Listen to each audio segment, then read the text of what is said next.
Welcome to Wayne's Old Time Radio Page channel. I'm Wayne, your host.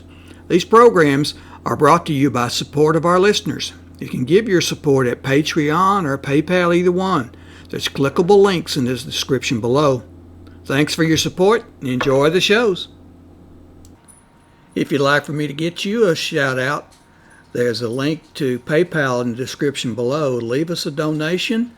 We'll get it up here for you. Just tell us who you want it to. You, a friend, a girlfriend, a wife, spouse, whatever. And we'll get it up here. At Ross, WDAF local news at 11 o'clock. The outlook for Kansas City, sunny and mild. Floodwaters from the rising Big Arkansas River swept into rural and urban areas north and south of Wichita Sunday, causing the evacuation of many families. At Mulvane, Kansas, south of Wichita, at least 25 families were evacuated from their homes as the water continued to rise. Affected were from 75 to 100 residents. It's been a relatively safe weekend this far on Kansas roads. Just one highway death reported in Kansas since the weekend counting period began at 6 o'clock Friday night. In Missouri, 9 persons have been killed so far this weekend. 5 of the deaths involved motorcycles. Missouri legislators return to work tomorrow, anxious to resolve a deadlock on the state's $2 billion budget. For some senators, it could be the last time they return to Jefferson City for a while. WDAF News Time, 11 o'clock.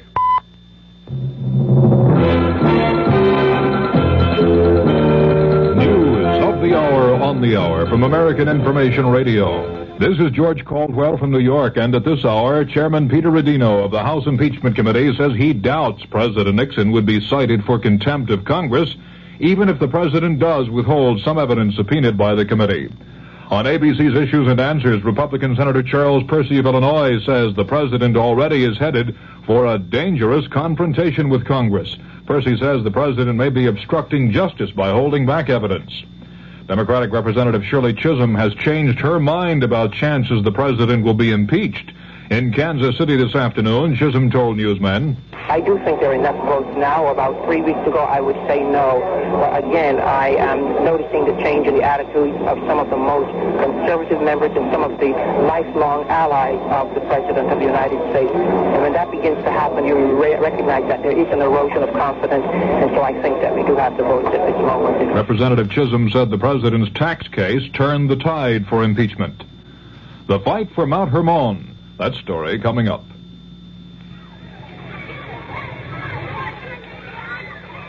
Pollution, crime, substandard housing, energy crisis, corruption, inequality, vandalism.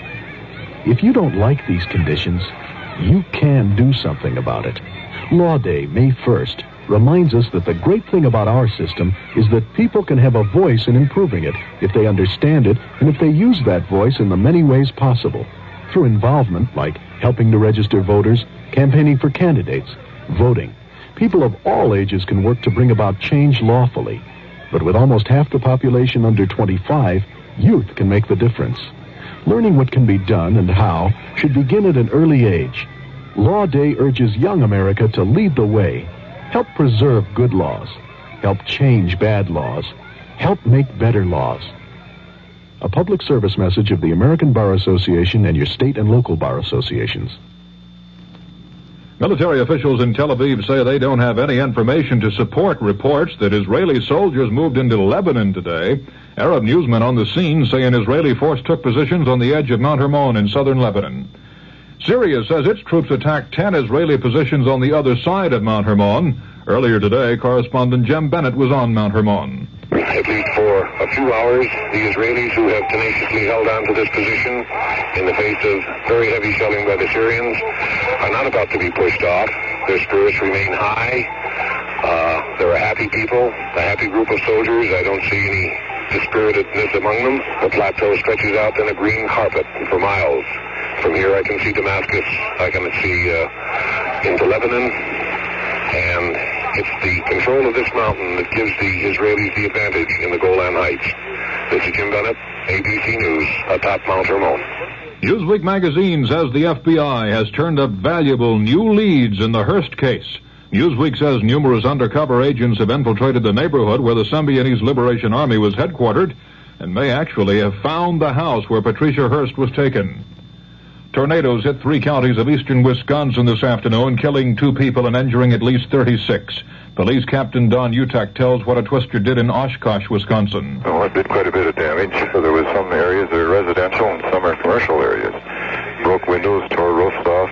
Some of the homes were torn apart completely. And it seemed to touch down, then raise up and skip an area, and then touch down again. Utak said there were about 20 injuries in Oshkosh.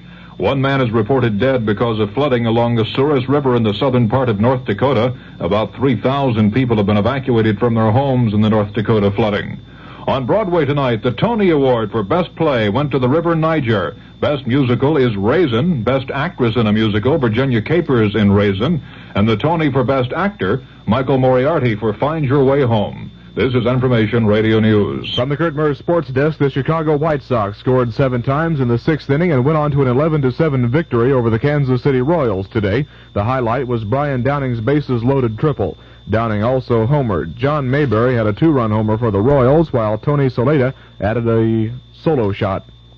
California's Lee Stanton hit a 3-run homer to cap a 6-run rally in the 8th inning and lead the Angels to a 9-5 victory over the Oakland A's. The uprising came against 3 Oakland pitchers, Vida Blue, Raleigh Fingers, and Darrell Knowles.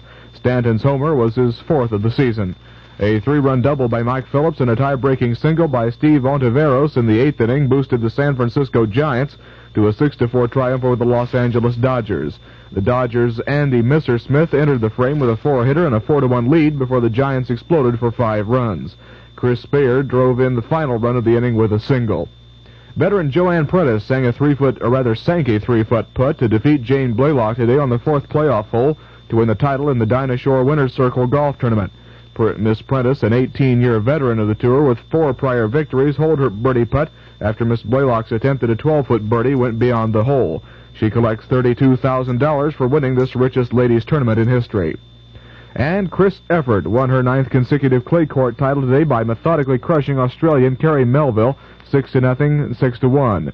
Miss Everett takes home $10,000 for her victory in the tourney at St. Petersburg, Florida. The Kansas City forecast for the remainder of tonight, mostly fair and cooler. The low tonight in the upper 40s. Partly sunny and mild tomorrow with a high in the upper 60s.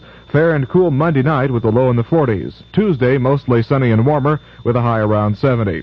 Currently clear skies, calm winds, the humidity 58%, and 60 degrees in Kansas City. This is Pat Ross, WDAF News.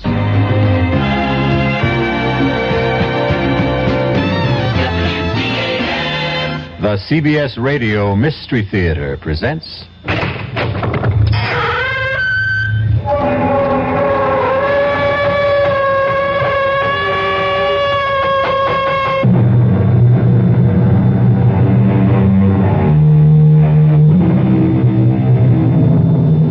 Come in. Welcome. I am E.G. Marshall.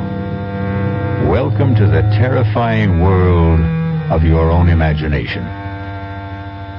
I have an unusual story about foreign intrigue, murder, and love. Interesting combination? You know, that great mystery writer Edgar Allan Poe once wrote that the best way to hide something was to leave it in full sight. And that's what this story's about. Steve Nash, agent for the Federal Narcotics Bureau, was awakened from a sound sleep by his chief. Steve, Manny and LaFaro got it tonight. Wounded? Dead. Oh, no. Manny's wife just had a baby. She's still in the hospital. Start packing a bag right now, Steve. Am I going somewhere? Paris, and anywhere else you feel it necessary to go from there. Paris? Now, don't get happy. It's not exactly a vacation, Steve. You're in for plenty of trouble.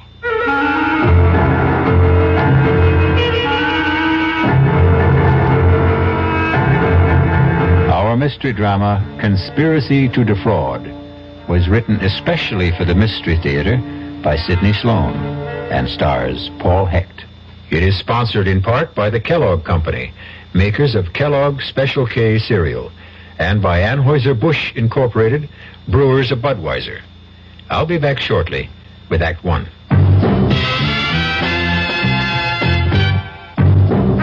Ever had a tall, frosty glass of Amplitude? Well, if your beer is Budweiser, you've had it often. Amplitude is a fancy word for the entire taste phenomenon, the total experience of flavor. Next time you take a healthy swallow of Bud, watch what happens. Think about the sensations you're experiencing. Notice how the flavor of Bud comes on nice and easy. Not too strong, not too quick. Just right. Notice the clean, crisp togetherness of Bud's taste.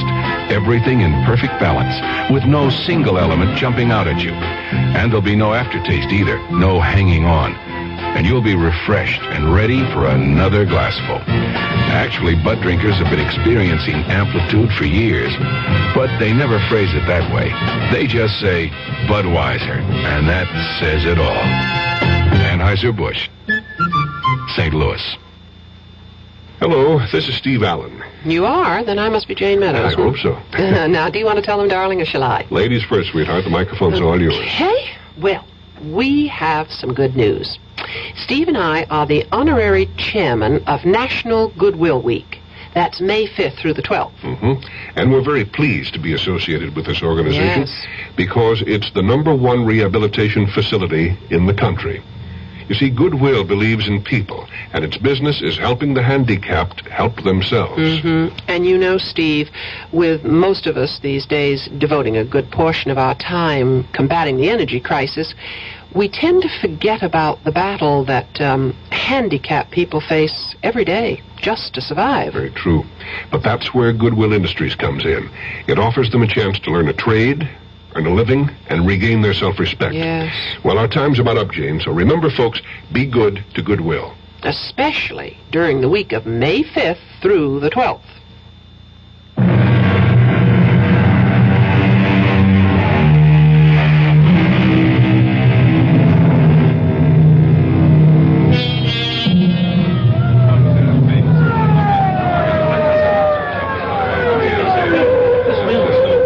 What the police and the Federal Narcotics Bureau believe to be a well-planned and secret bust of a big narcotics ring is taking place in a warehouse district of New York City. Stand by, Sergeant. I'm going to talk to them on a bullhorn. If they don't come out, we go in. Right, I got it. You are completely surrounded. I repeat, you are completely surrounded. Come out with your hands behind your head, and we will not fire. Come out with your hands behind your head, and you will not be harmed. Keep the windows covered. I'm going to blast the lock on the door.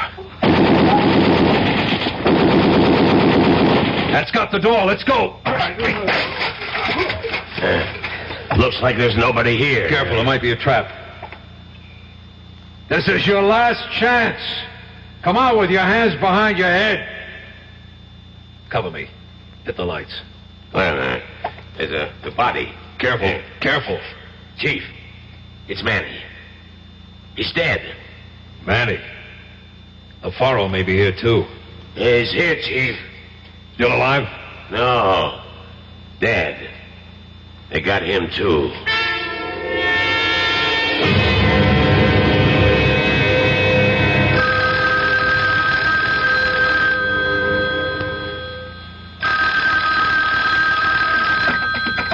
Yeah?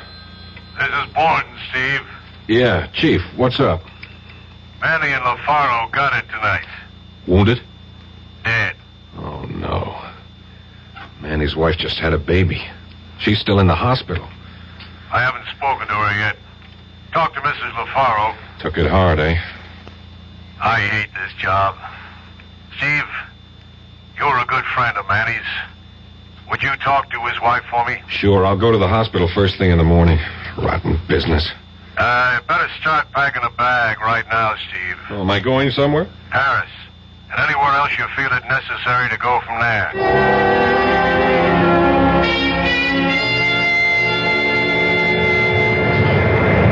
I beg your pardon? Yeah. What? This seat. Seat? Oh, I'm sorry. Am I in the wrong seat? No, I am. Oh. You see, I was sitting forward, the second row on the outside. Yeah? And I asked the stewardess to change my seat.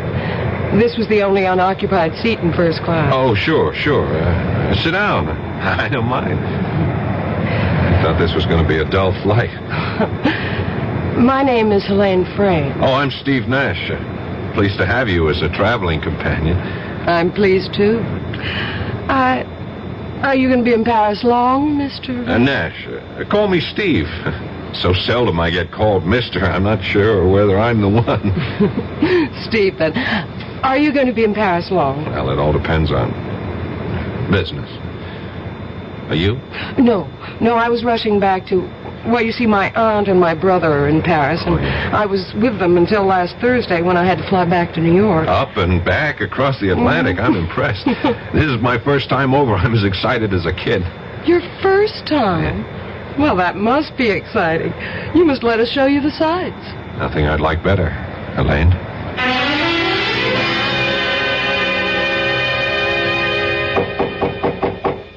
Entrez. Inspector Boivin? Oui. You are Stephen Nash, Federal Narcotics Bureau? That's right. Entrez. Come in, please. I've been expecting you. May I say that we are not pleased by this visit? I'm sorry, I didn't set it up. Oh, it is not personal, you understand.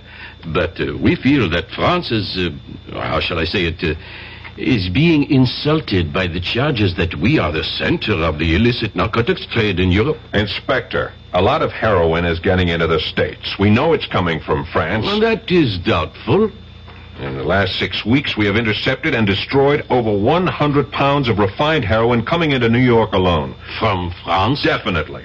3 men from my department have died in the operation, and that is no exaggeration. Well, as you say, it is foolish for me to fence with you. That is not my job. As I understand it, Inspector, your job is not to question nor to argue. Your job is to cooperate. And that was the information handed down to my boss from the State Department. You may be assured of our cooperation.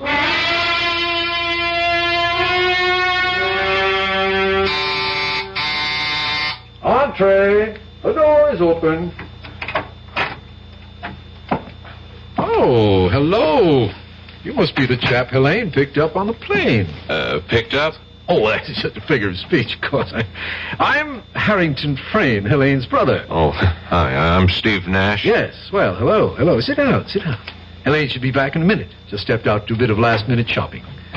That you, Helene? Oh, Auntie. This is that chap that Helene met on her flight back, Mr. Stephen Nash. This is our Aunt Phyllis, Mrs. Starrow. Oh, how do you do, Mr. Nash? How do you do, Mrs. Starrow? Oh, please, call me Phyllis. Mrs. Starrows reminds me of that I'm an old widow woman. You're going to be in Paris long, Stephen? 2, 3 weeks, perhaps longer. Auntie thinks of herself as an unofficial tourist bureau, feels she must take her fellow countrymen under her wing and show them her Paris. Oh, you be quiet, Howard. I just want to be pleasant. Don't you like people who are pleasant, Steve? Yeah, of course. I don't suppose that Harrington or Helene has told you of our trouble. Oh, good Lord, Phyllis, must you tell everyone you meet? Mr. Nash has only been here a few minutes, and you want to burden him with the story. Well, I must say it's rather a traumatic experience, wouldn't you say, Stephen? To lose emeralds worth $150,000. $150,000? Oh, that must be Helene. Let her in, Harrington. Phyllis is angry with me. She always calls me Harrington when she's annoyed. Oh, Helene. Is Mr. Nash here yet? Oh, indeed, yes. Phyllis and I have been staging a little domestic spat to keep him amused. Well, I wasn't amused, and I'm sure that this nice Mr. Nash wasn't amused either. I'm certain he wasn't. Hello, Steve. Helene. Sorry I was late and allowed my abrasive brother and aunt to put on a show for you. I enjoyed every moment, Helene.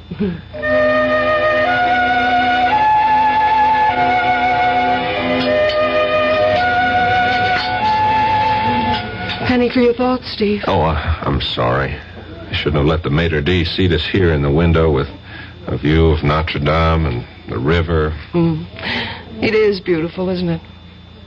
I was worried that perhaps you might feel that I'd steered you to a tourist trap. This place is frightfully expensive, you know. It's great. I'm on an expense account. Stop worrying. All right, I shall. And speaking of worry, You seem to have something bothering you. Is it something personal? Well, it's about my aunt and Harrington. Yeah? Well, you see, my aunt has lost a very valuable piece of jewelry. The emeralds. You know. One of the first things she told me when I called, worth $100,000 or more. They're insured for $120,000. Why should she worry? She's not worrying. I am. The emeralds are not lost, strayed, or stolen. What? It's just a stunt to bilk the insurance company. Well, she's being very foolish. She's desperate. She's completely without money. For that matter, both Harrington and I are, too. If they go through with this insurance swindle, they're going to be in big trouble. Even a professional crook would have serious problems in there. Rank amateurs. When I went back to New York to see if I could raise some money... no good, eh? Aunt Phyllis has been to the well too often. No credit. Well, why doesn't she sell the emeralds, honestly? Well, I believe it's Harrington's idea, but he wants her to sell them to some... Fence? Yes. And also collect the insurance. He's made several tentative moves in that direction. He's spoken to several mysterious callers. I don't know how far the transaction has gone.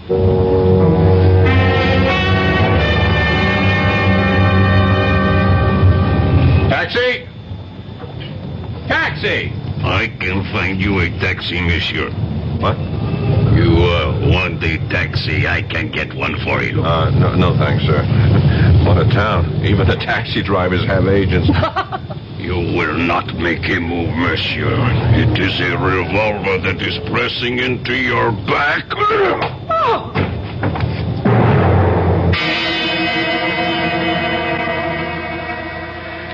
Perhaps you underestimated your strength, Gab. The blow on the head... No, he'll be all right. We dropped her at the Concord. That is the hotel where she is staying, is it not? Yes. Nash, can you hear me? You are opening your eyes. That is better. Oh, my head. Unfortunately, Geb found it necessary to persuade you to come with him. Yeah. It's a neat little persuader he used. Right in the back of my head. Thanks. Don't try to move yet, Mr. Nash. Who are you? I? You do not know me? I am quite well known. I am Orestes Kolodinos. Rings no bells. Why should you try to make me come here? Wait a minute. Where is she? What have you done with her? Now, compose yourself, Mr. Nash. I take it you are referring to Miss Helene Friend? Where is she? Back at her hotel. I had her sent back immediately.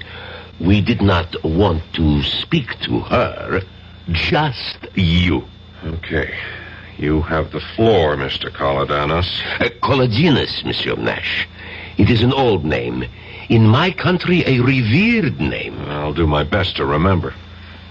Well, continue. A question, monsieur. Why are you in France? As we say at home, none of your business. I like you, Monsieur Nash. You are refreshingly candid. You are working for FNB. You are a trusted, intelligent worker, well thought of. Thanks for the information. When I get back, I'll put in for a raise. If you get back, monsieur. If you get back.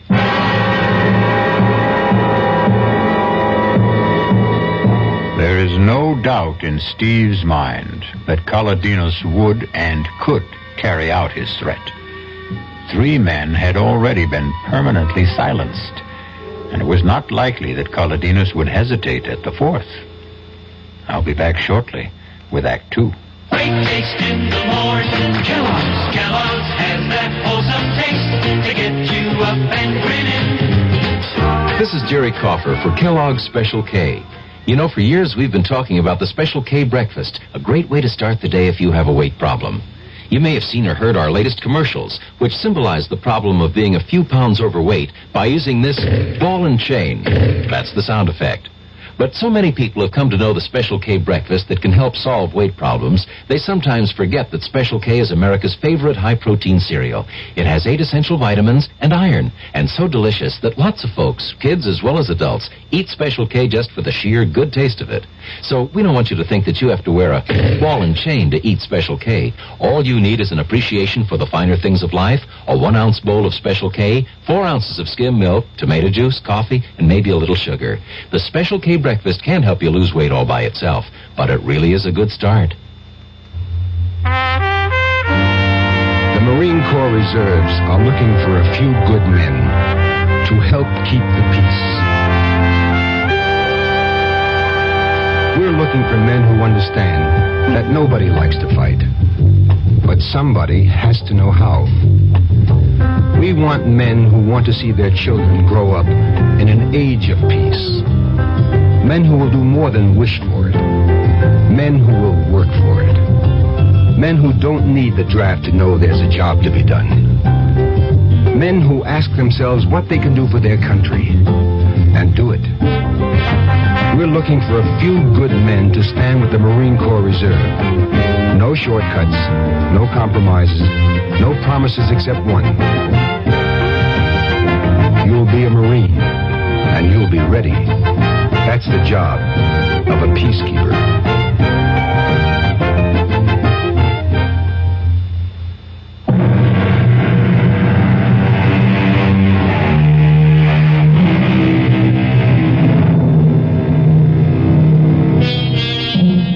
After his meeting with Kaladinos, Steve was taken back to his hotel. It was too late to do anything but call Elaine to reassure himself of her safety. It may have occurred to him that his feelings for her were more than that of a casual friend, and the sound of her voice on the phone convinced him of her personal concern for his safety. Steve, you're safe. Oh, I was so worried. They told me that you'd been driven back to your hotel, but I wanted to be sure. I saw that man hit you. There was a car waiting. He forced me into the car, and they dragged you in. Oh, you were so white, I thought... With my hard head, you needn't have worried. I'll tell you all about it when I see you. Well, when?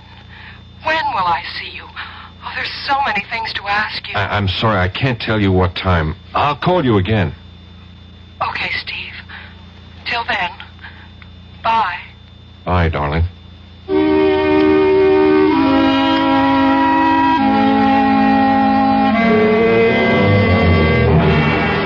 Ridiculous. Incroyable, monsieur. It could not have occurred. I tell you, he told me that his name was Kaladinos. It could not be he. It is a, how do you say, imagination, hallucination. This lump on my head is not the result of a vivid imagination, Inspector. And also, I have a witness. I was with a Miss Helene Frayne when the incident occurred. Frayne? Frayne is an English name? Possibly English in origin, but she's an American. She has a husband by name Harrington Frayne? No, that's her brother. This is a most interesting development. Monsieur Frayne was here not 20 minutes before you to report that his aunt, Madame Filistero, had been robbed of a valuable collection of emeralds. I believe he estimated the jewels to be worth, I have the report here. Yes, 700,000 francs. In dollars, 150,000. Look, Inspector, let's stay with my problem. Now, what are you going to do about Kaladinos? Do? But you are jesting, monsieur. Monsieur Kaladinos is a very rich, very powerful man. And so he can get away with hitting a man over the head and forcibly detaining him, kidnapping him, threatening him? Monsieur Kaladinos could not have been involved in this matter. What do you mean? I spoke to him. He introduced himself. He insisted that I pronounce his name correct. It was not Kaladinos, monsieur. Who was it then? What was this man's purpose in posing as Kaladinos? That, monsieur, I cannot answer. But I know that it could not have been Kaladinos. He is just at this time, 1900 hours, arriving in France at Orly Airport in his own plane.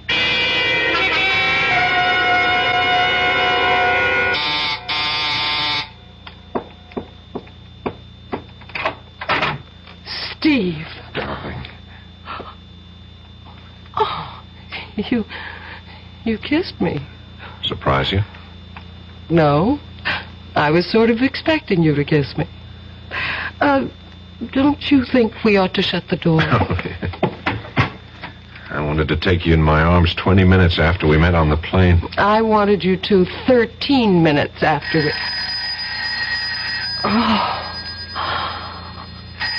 Oh, damn, let's ignore it. You better answer it. Oh, dear. Yes?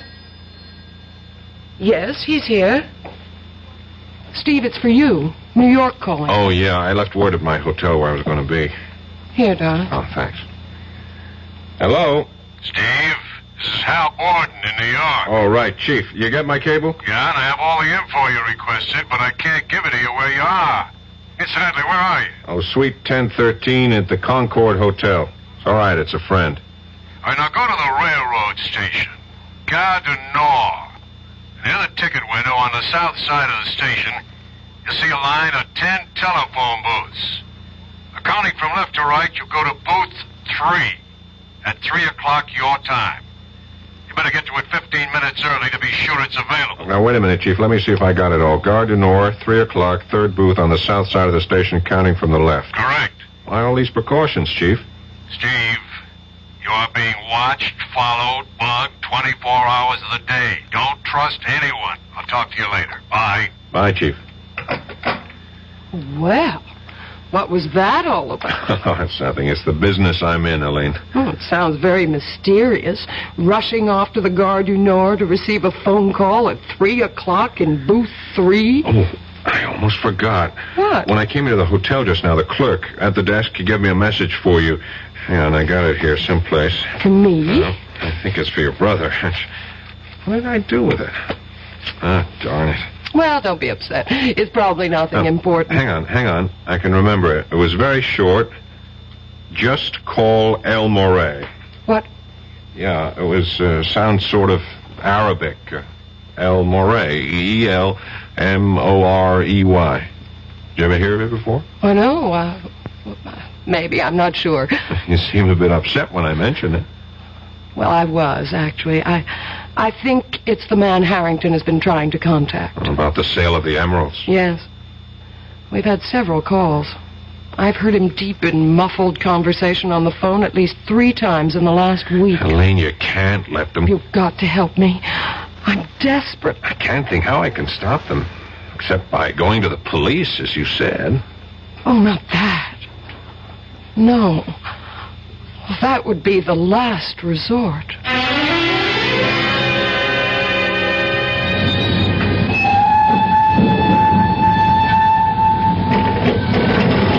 I should have brought a book along. Hello? Hello? Hello?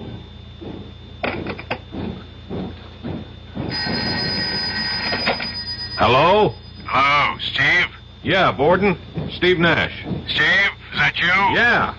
Good. I'm glad you got to the booth early. I'm 7 minutes and 35 seconds early. Now listen, we have reason to believe that we may be bugged right here at headquarters. Here's the info on Colodinas.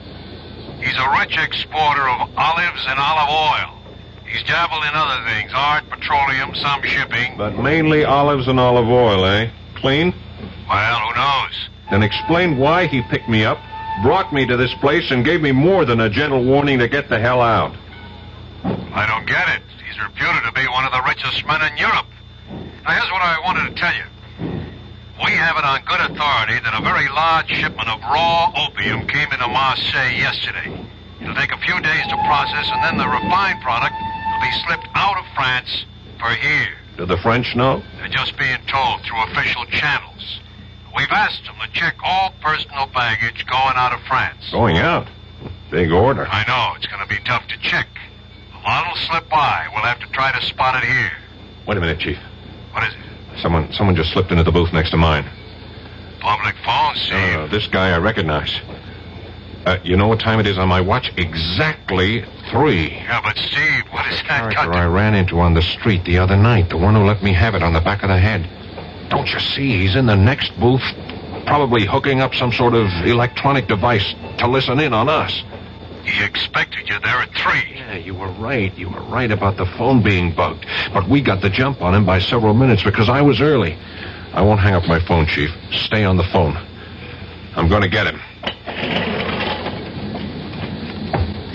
What? I get you little punk. Let me go. I'll call the police. You call the police. Good. Save me the trouble. But before they get here, I have a little something I owe you from the other night. You're quitting so soon? Come on, buddy boy. Don't play unconscious with me. Uh-oh. Looks like we're going to have some company. Hello. Chief, are you still there? Yes, Steve. What's going on? I just nailed our eavesdropper, and I was right. He is one of Colodina's boys. Now, you better get in touch with the French police and point the finger at Colodinas. And while you're getting Colodinas into trouble with the police, you might tell them that they got me locked up. I don't think I'll be able to explain. Locked up? What are you talking about? You're not locked up. No, but by that time I will be. Here comes the gendarme now. Bye, Chief.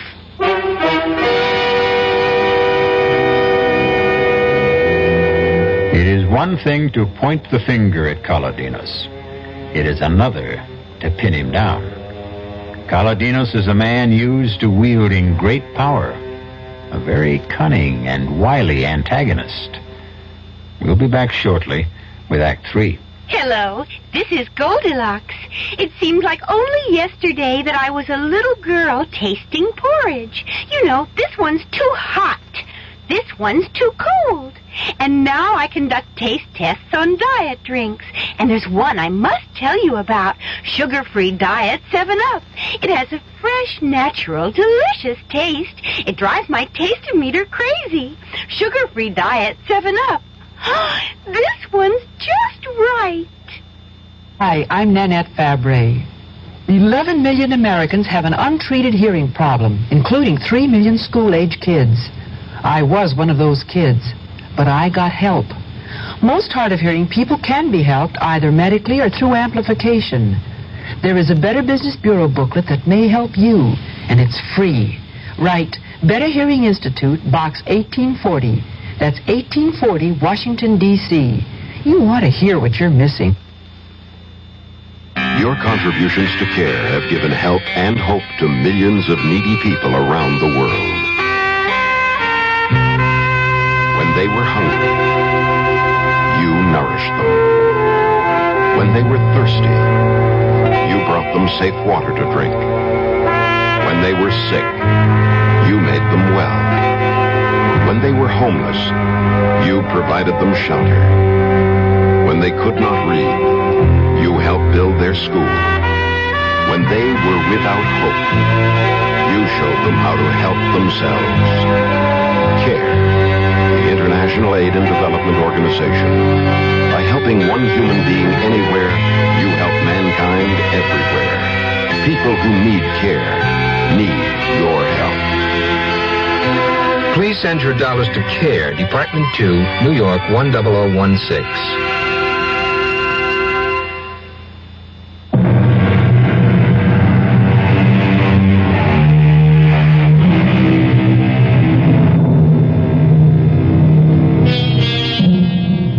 At times, Steve Nash's assignment has him feeling as though he's chasing phantoms. He keeps reaching out to grab something tangible and ends up with empty hands. After 10 days in Paris, he is as much in the dark about the narcotics racket as he was before he came. Colodinos is probably deeply involved. But Colodinos is untouchable. You can close the cell door, guard. Thank you. Thanks for being so prompt, Inspector.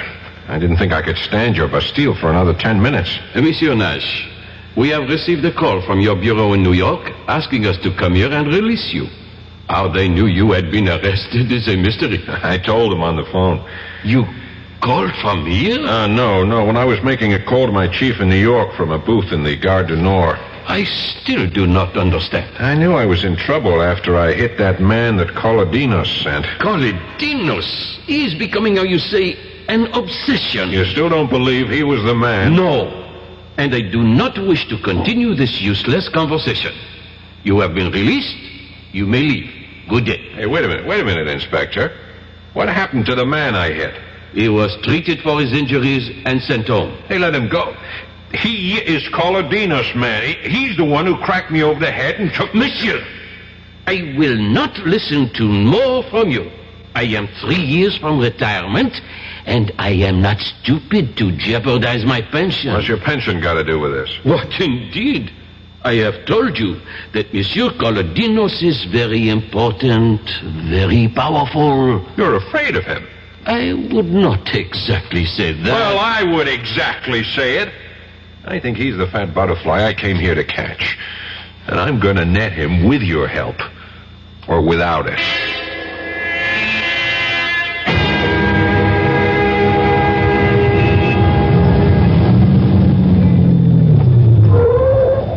Monsieur Nash. Monsieur Nash. Here. Well, Mr. Colodinos, fancy meeting you here. May I give you a lift? No, thank you. My head still aches when I remember my last ride in your rolls. Get in. We're tying up traffic parking here. Come on, you're perfectly safe. Okay. Good. Drive on, Andre. As a matter of fact, I was anxious to see you, Colodinos. Really? I am flattered. You wanted to say goodbye? Goodbye? Yes, because you are leaving Paris. Where did you get that information? I mean, how come I haven't heard? You will, monsieur. You will. And you are very lucky, you know? Go on. You are alive. Monsieur Nash, you have been walking in dangerous territory. And do you know why you have survived? Tell me. Because you have been completely ineffectual. Because you have discovered nothing in all the time you have been here. In fact, your superiors are of the opinion that you have wasted your time and your government's money. So I'm going home in disgrace. Friday afternoon. Flight 225 International. Suppose I decide to stay on until I've nailed you. That would be a very unfortunate decision. Learn to quit when you're ahead. You are ahead right now. Well, I want to thank you for everything. All the arrangements. Very neat. Very efficient. Thank you. And now I should like to drop you at your destination. My hotel? I was thinking perhaps that you would be going to the American Embassy. There to call your superior in New York, Chief Borden, and verify the information that I have given you.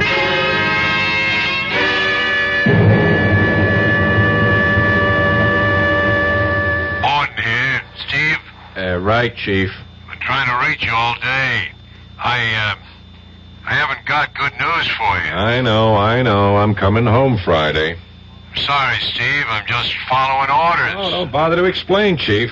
Someone over here doesn't like me, that it?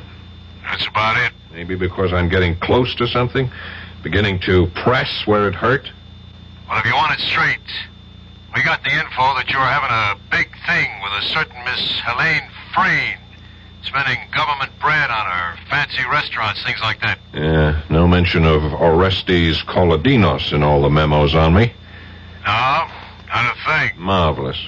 It's simply astounding how that overweight olive salesman can be everywhere at the same time. Wield influence strong enough to get our government to back down and still not show himself. Steve, I'm sorry. Yeah. I'm not fired yet, am I? No, not yet. It's nice to know where you stand. I'm still employed until Friday. That gives me 3.5 days. I'll do what I can for you, Steve. Thanks, Chief. I knew you'd say that. Now listen, call on me for anything I can do from here. Any time of the day or night. Now, here's my home number. Don't hesitate to call. It's 415-3132. Hang on. I haven't got a pencil or a paper handy. Oh, just remember the name McHolly. M-C-H-O-L-L-Y. That's how I remember all telephone numbers. I convert them to names. Oh, you use the letters on the telephone dial instead of the numbers? Yeah, it's an old trick. You remember, Steve? Can't forget. Macaulay. Okay, good luck, Steve.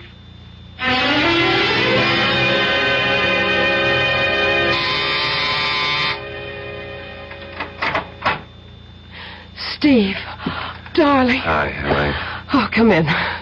Come in, let's shut the door. Oh, I called you all day yesterday. I left messages. I was in jail. Jail? Yeah, I ran into the buzzard who hit me that night. Oh, that night? Yeah, I was making that overseas call in the Gare du Nord when I noticed him getting into the booth next to mine. What a coincidence. Oh, that was no coincidence. Someone knew I was to be there at 3 o'clock and tipped him off. I hit him, and the gendarme... Say, you've been packing. Are you leaving Paris? Well, that's what I wanted to tell you. We're flying to New York on Friday. Friday? I'm going back on Friday, too. Flight 225, international. You're kidding. Oh, that's our flight. Oh, Steve, that's wonderful. Oh, we'll have 6 whole hours together. Speaking of coincidence. I'm beginning to wonder if it is really that, or if someone isn't programming my whole life to suit his own wishes. I don't understand you. I'm just talking to myself. You're going to be a wee bit overweight, Elaine. All these boxes and packing crates, are they going with you? Oh, heavens, no. We'll just carry suitcases. This'll all be sent by freighter. Oh, I see. Ship via SS Andreas Bordeaux. Is that a French ship, Elaine? I wouldn't know. Harrington made all the arrangements. Oh, speaking of your brother, how's his little swindle going? I'm afraid that it's all been settled. He sold it, eh? Well, he seems to have a great deal of money on him. And Auntie's out shopping at the most expensive couturier in Paris. What about you, Elaine? I couldn't do it, Steve. Couldn't turn them in. Oh, the whole thing's a mess. I feel helpless. Well, take heart. They may get caught yet. Wait till they try to collect money. Oh, Phyllis. I am exhausted, utterly exhausted. One doesn't realize how tiring shopping for clothes can be. Oh, hello. You're Mr. Nash, Mrs. Starr. Oh, of course. Nash, Philip Nash. Now, where did we meet, young man? Right here, Phyllis. Not more than 10 days ago. And his name is Stephen, not Philip. Oh, yes. And? And he's the man I'm going to marry. If you'll have me. Will you, Steve? Will I? Darling, I thought you'd never ask.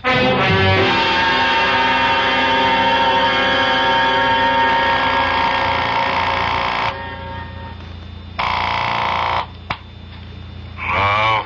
Chief, Steve.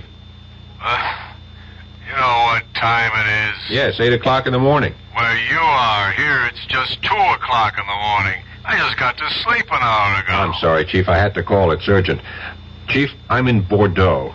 What the hell are you doing in Bordeaux? I'll explain it to you later. Just tell me this. You mentioned that Colodinos had varied business interests. One you mentioned in passing, shipping? Yes, he has. He owns 2 ships, both under Liberian registry. He uses them mainly for his olive oil company. Would the name of one of them be the SS Andreas? Can't remember the names. The files are at the office. Well, I'll be in Paris in a few hours. Would you check and call me? You sound like you've latched onto something, Steve. I may have. I'll tell you about it when I see you. I'm flying home this afternoon, remember? Yeah. If I have anything, I'll have you to thank. Thanks for the tip, Macaulay.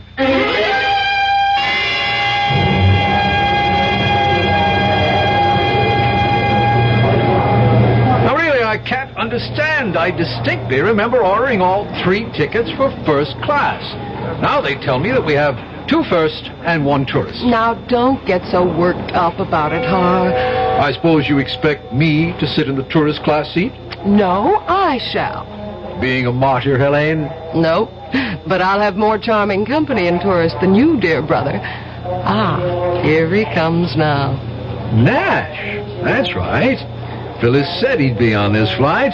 Steve, over here. I'm sorry I'm a little late. I had to wait for a call from New York. Hello, Harrington. Hello. Please excuse me. I've got to find Phyllis. She's buying perfume in the duty-free shops. She'll never know what time it is. Don't be too long. They'll be calling our flight any minute. Oh, Steve, I missed you. Where have you been for the last 2 days? A few things to wrap up before I left Paris. I wanted to take a look at a little more of the country. I may not be back for years, if ever. Well, why didn't you tell me? I'd have gone with you. Mademoiselle, monsieur? Oh, Inspector Boivin. Come to see us off, monsieur? Not exactly. Mademoiselle, Madame Starrow and Monsieur Harrington Frayne should also be present. They are here? They're here, Monsieur Boivin. My aunt is doing some last-minute shopping. Oh, here they are. Oh, I've had the most glorious time, Helene. Oh, Miss Nash and Monsieur Boivin. Well, I'm afraid I'm way over my quota. I have bought some big gallons and gallons. Pardon, madame, but we have very little time, and it is necessary that all your luggage be examined before you board. Be examined? At this end? We're going out, not coming in. I am sorry, monsieur. Regulations, if you will be so kind. Regulations? Since when? Tuesday this week. All luggage must be examined before departure. Red tape, bureaucratic red tape. If you'd stop arguing, we'd be through it in a matter of minutes. Quiet, Harrington.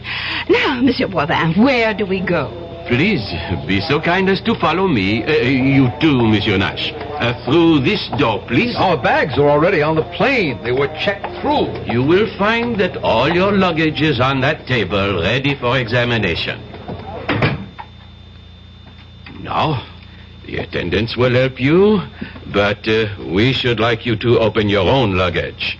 Who is first, dear? That's mine. Open, please. Now let us look inside the case containing your articles of toilet, monsieur. This is toothpaste. Is this necessary, monsieur? Must you remove and examine everything in the case? Patience, monsieur. I know what I am looking for. This tube is most interesting. Regard, it has been opened at the bottom and sealed again. When one presses firmly on the tube, one discovers that there are unnatural lumps within. We shall see what they are. I take my pocket knife and... there. These are emeralds, wouldn't you say, madame? Yes, they are my emeralds. Now, would you be so kind as to give them to me? Presently, madame. Monsieur Frayne, Madame Starrow, you are under arrest. On what charge? Oh, my nephew did not steal my jewels. I gave them to him for safekeeping. You reported a theft, madame. A false theft. A mistake. A misunderstanding. We have found the emeralds, and now we report them found. You are in a conspiracy to defraud the insurance company, madame. That is a crime. Now, you will both come with me. You, Nash, you did this, snooping around. I knew he was some sort of a cop, Phyllis. You are clear, mademoiselle. The attendants will see that your luggage is placed aboard the plane.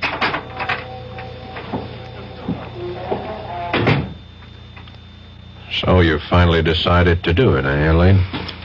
Yes. I discovered that the emeralds hadn't been sold yet. Also, that Phyllis hadn't reported the loss to the insurance company. I knew the charges couldn't be too severe and would probably be dismissed. Of course, they'll probably never forgive you. Oh, I think they will in time. And I'll have you to console me, Steve. They'll be calling our plane now. Too bad Phyllis and Harrington's tickets won't be used. Oh, look, there's Boivin. He's alone. I guess he sent them off to the Bastille. I don't envy them their visit. My experience was pretty bad. Will Mademoiselle Gillette Frayne come to information, please? Oh, you're being paged, Elaine. I can't imagine what it is. Gillette Frayne come to information, Let's please? find out. Come on. You have a message for me? Oui, madame? Hélène Frayne? Yes? Ah, oui. I have it here. Thank you. Merci. Oh, what is it, Elaine? You look worried. Nothing. Nothing, Steve. I've just got to make a telephone call that I neglected to... there's a booth over there. Do you want me to come with you? No, wait for me here.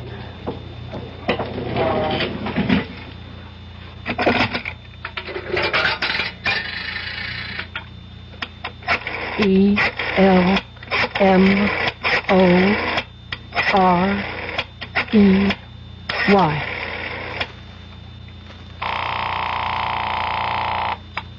Yes? This is Elaine. I'm at the airport. I got your message. What message? A message of information. I was paged. What message? The usual. Call El Moret. You fool. You little fool. I sent no message. You've been trapped. You are caught. And so am I. They will be waiting when you come out of the booth. You have involved me, you stupid fool. Thank your American lover for this. You are under arrest, mademoiselle. Would you be so kind as to accompany me? Yes. Monsieur Nash, I leave the prisoner in your custody. Your plane is already boarding. You do not have much time. Thanks, Inspector. Steve, Don't cry. It can't change matters. Steve, I won't try to defend myself. You were planted on the plane I came over on, weren't you? Yes. This whole business of the stolen emerald was a diversionary move, eh? Harrington and Phyllis would be caught and the police satisfied with the capture. This would allow you to slip through. Yes. It's true. It's all true. We were the clearinghouse. The crates we sent to Bordeaux. I know. Narcotics. The ship SS Andreas belongs to Colodinas. I checked it out. Sailed yesterday for New York. 12 gallon tins in the cargo contain heroin, not olive oil. They'll be found when the ship docks in New York. I've wired ahead. I'm sure you have. Oh, this has all been a performance. A charming charade to throw dust in my eyes. No, that isn't entirely true. Come on, Elaine. It started that way, I admit. Please believe me. I love you. Mademoiselle? Yes, I'm ready. Goodbye, Stephen.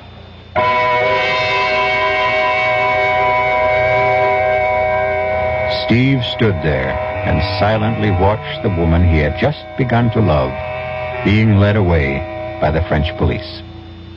For long minutes after she disappeared through the main doors, he stood there without moving. Finally, with an effort, he responded to the last boarding call for Flight 225. I'll be back shortly. Oh, sure. You can talk about good-tasting diet drinks, but I know. I'm Goldilocks, and here at my taste-testing laboratory, I taste-test them all.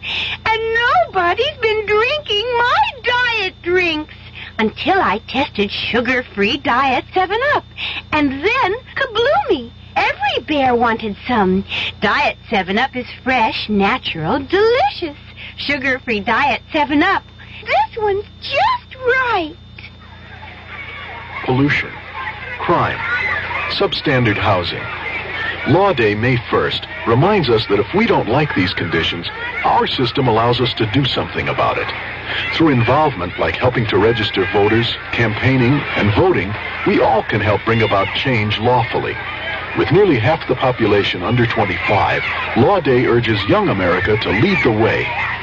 A public service message of the American Bar Association and your state and local bar associations.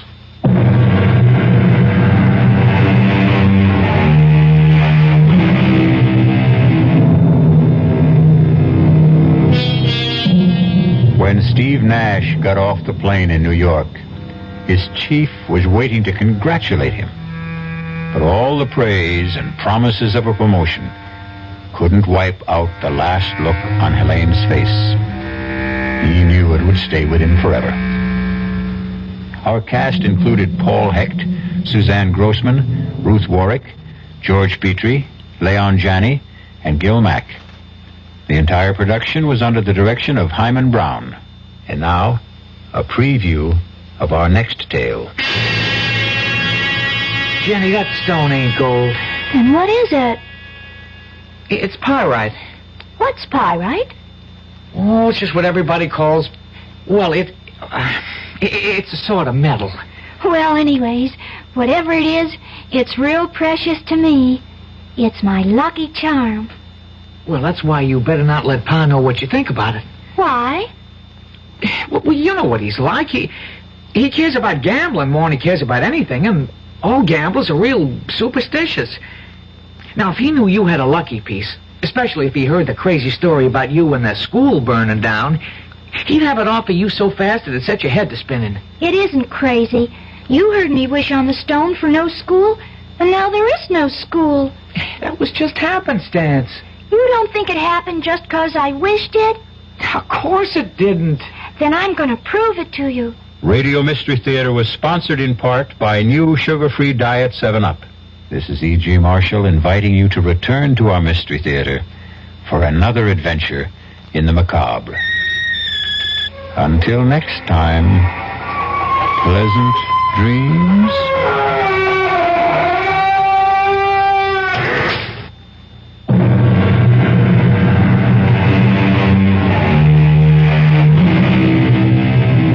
WDAF, Kansas City.